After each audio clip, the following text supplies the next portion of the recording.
This video is made possible by our generous supporters on Patreon. Check out patreon.com/NWR for all the details.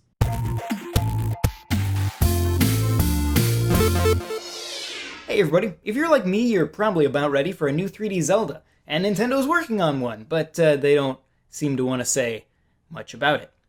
Lucky for you, we here at Nintendo World Report TV got our hands on 2 new games that ought to scratch that 3D Zelda itch. So, let's take a look. First up is Ori and the Secret of Seasons. I didn't know much about this one when I first sat down with it, but let's just say this demo was pretty expansive, and that leaves me optimistic for how the full game will turn out.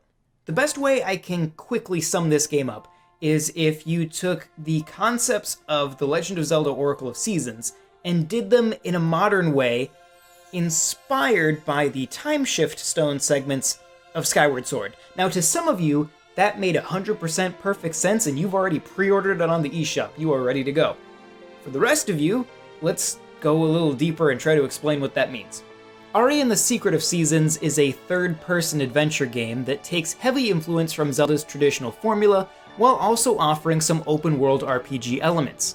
While this doesn't appear to be a true seamless open world, the areas you explore are massive, with lots of optional areas and side quests. I could have easily sank at least another hour into my already multi-hour demo session just doing everything there was to do. These areas look beautiful too.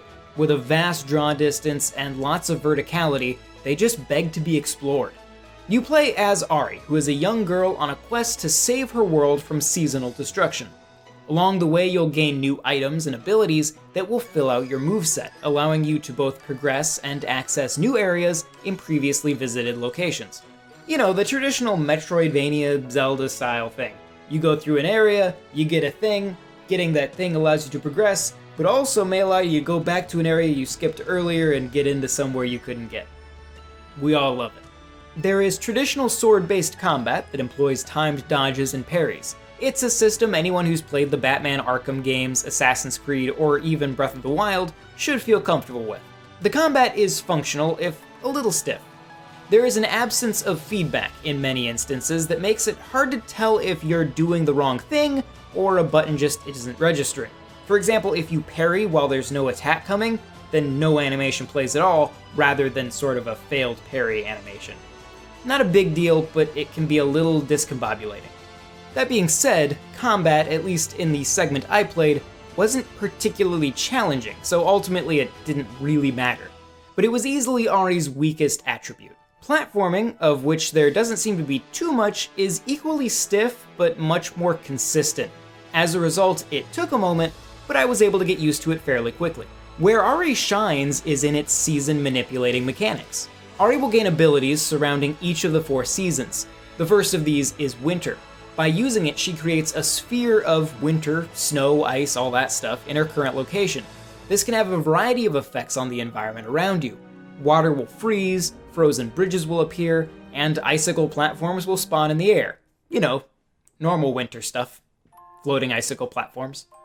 There are also stones littered throughout the world that, when put in contact with an elemental power, can greatly enhance it, creating a wider area of effect. My favorite instance of this in the demo was for an optional area. One such stone was suspended from the end of a windmill blade. Once activated, it created a moving sphere of winter as the windmill turned. Hidden platforms came into being as the sphere passed over them, and disappeared again as it moved on. It's moments like these that I hope to see a lot more of in the final game. Exploring the world and revisiting old areas with new powers has the potential to be very rewarding. From the limited look I got at dungeon design, things seem strong. A good blend of puzzles, platforming, and combat. Each new ability adds potential complexity, and I look forward to seeing how it plays out. Ori and the Secret of Seasons is a little stiff and clunky in spots, but its core mechanics are sound. It looks beautiful, and what I've seen of its world and dungeon design is extremely promising. The scope of this demo makes me very interested in the size of the full game. There is potential for a truly sprawling adventure here. If the quantity of side areas and quests can be kept up throughout, there will be plenty to do within that world as well. Ori and the Secret of Seasons is planned for release on September 1st, so keep an eye out. Next up, we have Windbound. Windbound feels like a blend of a couple different Zelda games by way of a roguelike structure. You play as Kara, a woman who wakes up shipwrecked on an island with nothing. Her goal is to survive and get out of this predicament, but a lot of secrets and mysteries seem to be tied to this world she's wound up in, with talks of ancient peoples and ruins. Playing the early area presented in this demo was very evocative of the beginning of The Legend of Zelda Breath of the Wild. You collect resources, primarily grass and rocks, and explore the world. Windbound is made up of different islands. None of the ones I saw were all that large. To keep comparing this to Zelda, the islands were Wind Waker-esque. I had some limitations in my time with Windbound. First off, I was playing the PC version for the sake of this review, but even on my somewhat dated laptop, Windbound looked gorgeous, which is promising for the Switch's somewhat dated tech. The art style is appealing, with memorable designs from Kara all the way down to the wildlife you interact with. It's generally not an overly busy world, which is actually great in the case of this game. It's easy to look at what lays in front of you, note what items you can collect, the critters that are hanging around, and the potential areas you might need to venture to. Now, we got to see two different portions of the game. The introduction and the first handful of islands you come across, and then some areas later in the game. Going back to that roguelike term that I used at the outset, Windbound does kick you back to the beginning after death if you play on the survivalist difficulty setting. No matter how far you progress, a death will send you back to Chapter 1. You do retain some of the items you gained, those that were on your person, not in your bag or storage, as well as crafting recipes and other accrued abilities and such. Storyteller is the other difficulty option. That's more my speed.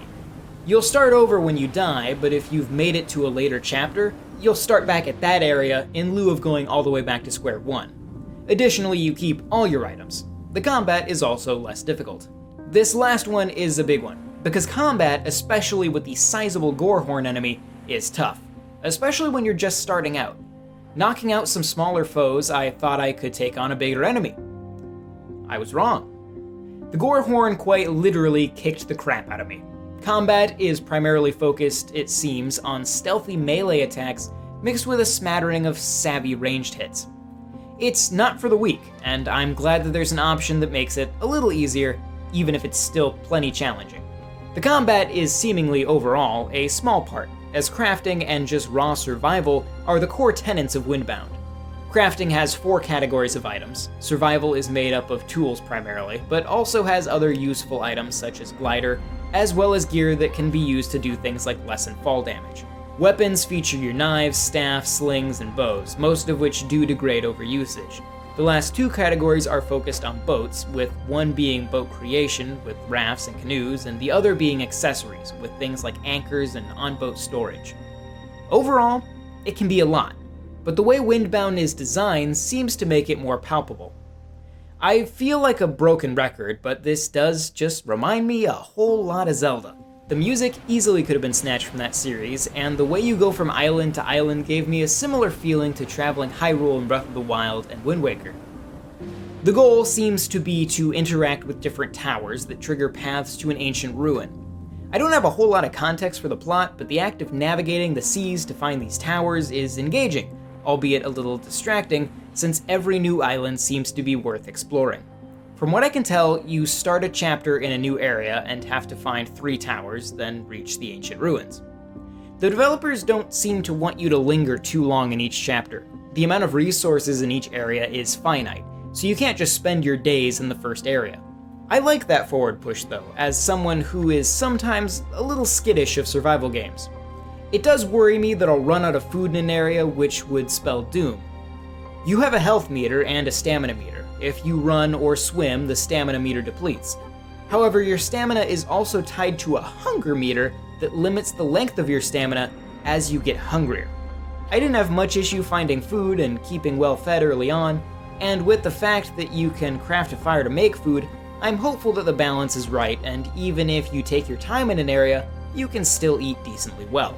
Windbound is due out on August 28th on Nintendo Switch, and it seems to be shaping up as something pretty special. It does a good job of capturing that Breath of the Wild feel through a pretty different style. So that's Ori and the Secret of Seasons and Windbound. They're both games that we had a lot of fun checking out, and we're really looking forward to playing more of.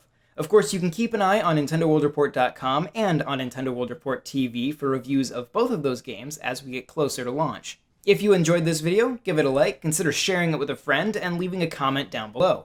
You can join our Discord using the link in the description to chat with us about these games or any others. And of course, don't forget to subscribe while you're here. Once again, I'm John Rairdin, and I will see you next time. Bye. This video is made possible by our generous supporters on Patreon. Did you know that Nintendo World Report is funded directly by fans like you? When you support Nintendo World Report on Patreon, you get immediate access to multiple exclusive podcasts every month, exclusive Discord channels, an early look at select content, and more, all for as little as $1 a month. Check out patreon.com/NWR for all the details.